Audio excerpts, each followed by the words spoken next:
Medical technologist ও ফার্মাসিস্টদের বিভিন্ন অংশের বিভিন্ন প্রজন্মের সংগঠনসমূহ টিম রণবেরি, ফ্যামিলি প্ল্যানিং,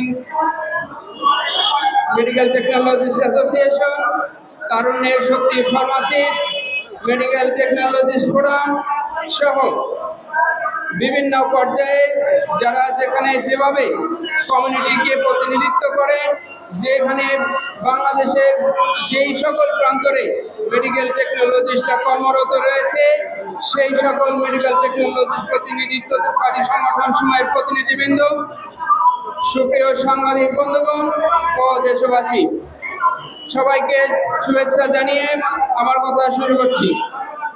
আজকে মেডিকেল টেকনোলজিস্ট ও ফার্মাসিস্ট একটি গুরুত্বপূর্ণ অংশ। আমরা আজকে হসপিটালে থেকে রোগীদের যে গুরুত্বপূর্ণ সেবা দেওয়ার কথা, তার বিপরীতে জাতীয় প্রেস ক্লাবের সামনে এসে মানববন্ধনে অংশগ্রহণ করেছি। সরকার পরিবর্তনের পরে আমরা দেখলাম বিভিন্ন পেশাজীবীদের বিভিন্ন ধরনের দাবি দাওয়া নিয়ে এসে বিব্রতকর অবস্থা তৈরি করেছে। তার বিপরীতে আমরা সরকারকে অবহিত করার জন্য দীর্ঘ 17 বছরের অধিককাল সময়ে আমাদের অধিকার থেকে বঞ্চিত করে রাখার বিষয়টি সরকারের কর্তা মহলে আমরা আমাদের আবেদন উপস্থাপন করলাম। মাননীয় উপদেষ্টা মহোদয়ের সাথে আমরা সাক্ষাৎ করলাম। আমরা আমাদের দাবি সমূহ উপস্থাপন করলাম। আমাদের প্রয়োজনীয়তা, দেশের মানুষের স্বাস্থ্য সেবা উন্নয়নের জন্য আমাদের কর্তব্য, আমরা আরো অধিক পরিমাণ সেবা দেওয়ার ক্ষেত্রে যে মানসিকতা রয়েছে, আমাদের শিক্ষা দীক্ষা উন্নয়নের ফলে আমরা যেভাবে মানুষকে আরো সহযোগিতা দিতে পারি, সেই বিষয়টি উপদেষ্টা মহোদয়ের কাছে আমরা উপস্থাপন করলাম। তিনি আমাদের বিষয়গুলো শুনলেন, আমাদেরকে আশ্বস্ত করলেন এদেশে এত বড় বৈষম্য বিরাজ করছে, এই বিষয়টি দ্রুত সমাধান করা দরকার। সেই লক্ষ্যে তোমরা তোমাদের প্রয়োজনীয় কাগজপত্র উপস্থাপন করো, আমরা তোমাদের সমস্যার সমাধান করে দেব। আমরা আশ্বস্ত হলাম। আমরা প্রয়োজনীয় কাগজপত্র দপ্তরে জমা দিলাম।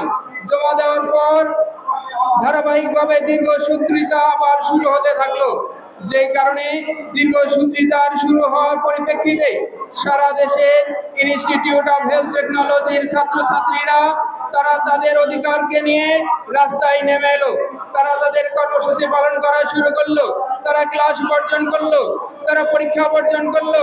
পেশাজীবীরা তারা তাদের কর্মবিরতির জন্য প্রস্তুতি নিতে শুরু করলো, তারা তাদের মানববন্ধন উপস্থাপন করলো, যার পরিপ্রেক্ষিতে মাননীয় স্বাস্থ্য উপদেষ্টা মহোদয় আবার নেতৃবৃন্দকে ডাকলেন। বৈষম্য বিরোধী জাতীয় মেডিকেল টেকনোলজিস্ট ফার্মাসিস্ট পরিষদের নেতৃবৃন্দ, মেডিকেল টেকনোলজিস্ট ফোরামের নেতৃবৃন্দকে ডাকলেন। আমরা সেখানে উপস্থিত হলাম, আমাদের কথা বললাম। দেশকে অস্থিতিশীল অবস্থার মধ্যে ফেলা, সরকারকে বিব্রত করে ফেলা আমাদের কোনো উদ্দেশ্য নয়। আমরা পেশাজীবী, পেশা নিয়েই থাকতে চাই।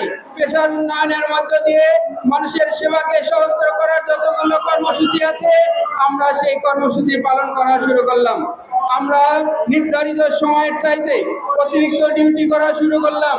আমাদের সরকারি হসপিটালগুলো আপনারা জানেন, এক রোস্টার চালু থাকে, আউটডোর শুধু সকালবেলা চালু থাকে, কিন্তু যখনই বিকালে রাত্রে কেউ অ্যাক্সিডেন্ট হয়, জরুরি রক্তের প্রয়োজন হয়, তখনই আমাদের ভাই মেডিকেল টেকনোলজিস্ট ব্লাড ব্যাংকের কাছে শরণাপন্ন হতে হয়।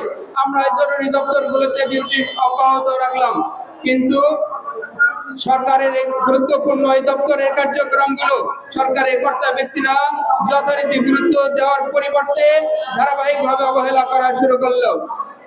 এর বিপরীতে পেশাজীবীরা তাদের কর্মবিরতির কর্মসূচিকে সামনে নিয়ে ধারাবাহিকভাবে বিভাগীয় শহরে এবং জেলা শহরগুলোতে এমনকি উপজেলা পর্যায়ে মানববন্ধন কর্মসূচি পালন করলো।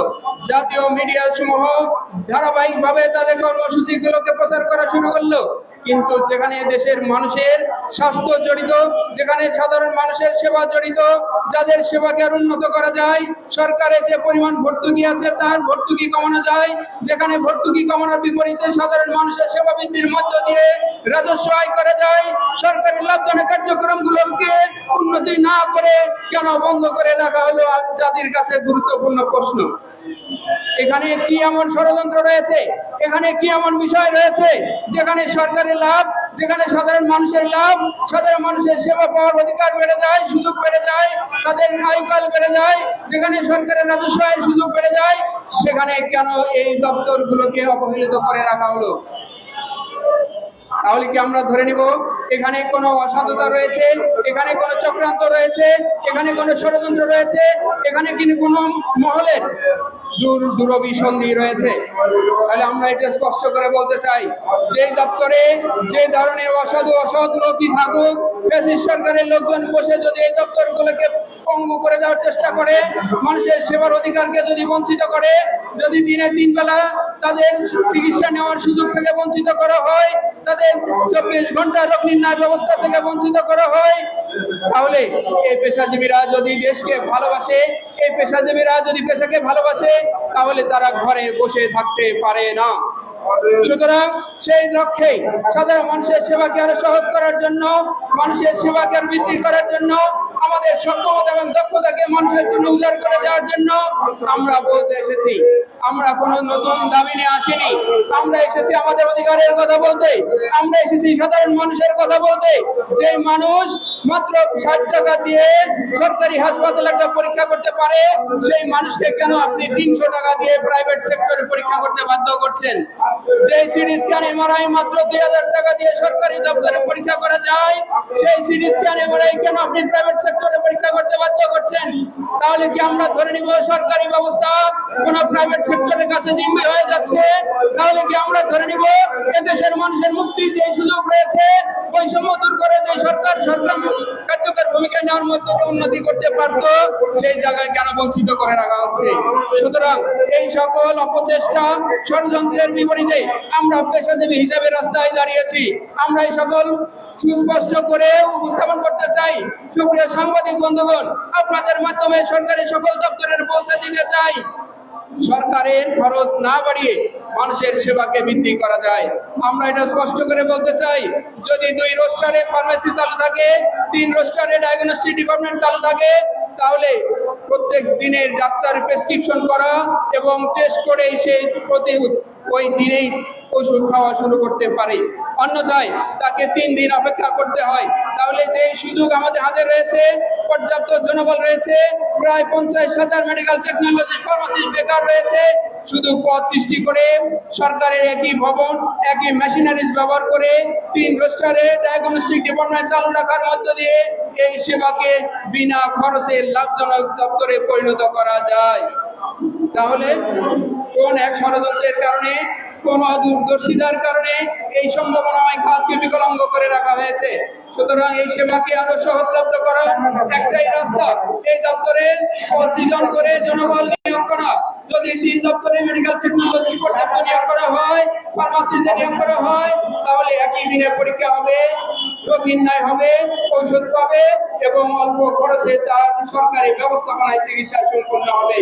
সুতরাং কর্তৃপক্ষের কাছে অনুরোধ আহ্বান জানাই, আমাদের এই সহজ সরল স্বাভাবিক উপস্থাপনা, আমাদের যৌক্তিক উপস্থাপনা যদি আপনাদের দৃষ্টিকে আকর্ষণ না করে, যদি কোনো চক্রান্তের কাছে আপনারা বিভ্রান্ত হন, তাহলে আমাদের পক্ষ থেকে স্পষ্ট মেসেজ হচ্ছে, আমরা আমাদের কর্মক্ষেত্র থেকে নিজেদেরকে প্রত্যাহার করা ছাড়া বিকল্প কোনো রাস্তা নেই।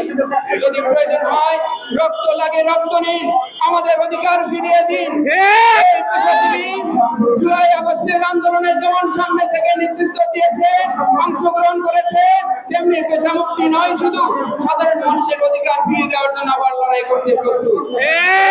আমরা এক পক্ষে ঘোষণা করতে চাই, আমরা যদি আমাদের যৌক্তিক দাবি, আমাদের অধিকার যদি আমাদের ফিরিয়ে দেওয়া না হয়, তাহলে রাজপথ থেকে কর্মবিরতির ঘোষণা করা ছাড়া আমাদের হাতে বিকল্প কোনো অপশন খোলা নেই। সুতরাং আমাদেরকে বাধ্য করবেন না কর্মবিরতি দিতে, আমাদেরকে লাগাতার কর্মবিরতি দিয়ে রাজপথে অবস্থান করতে বাধ্য করবেন না। আমরা স্পষ্ট করে বলতে চাই, আমরা প্রয়োজনে অধিক সময় ডিউটি করতে রাজি, কিন্তু আমাদের অধিকার থেকে ফিরে যেতে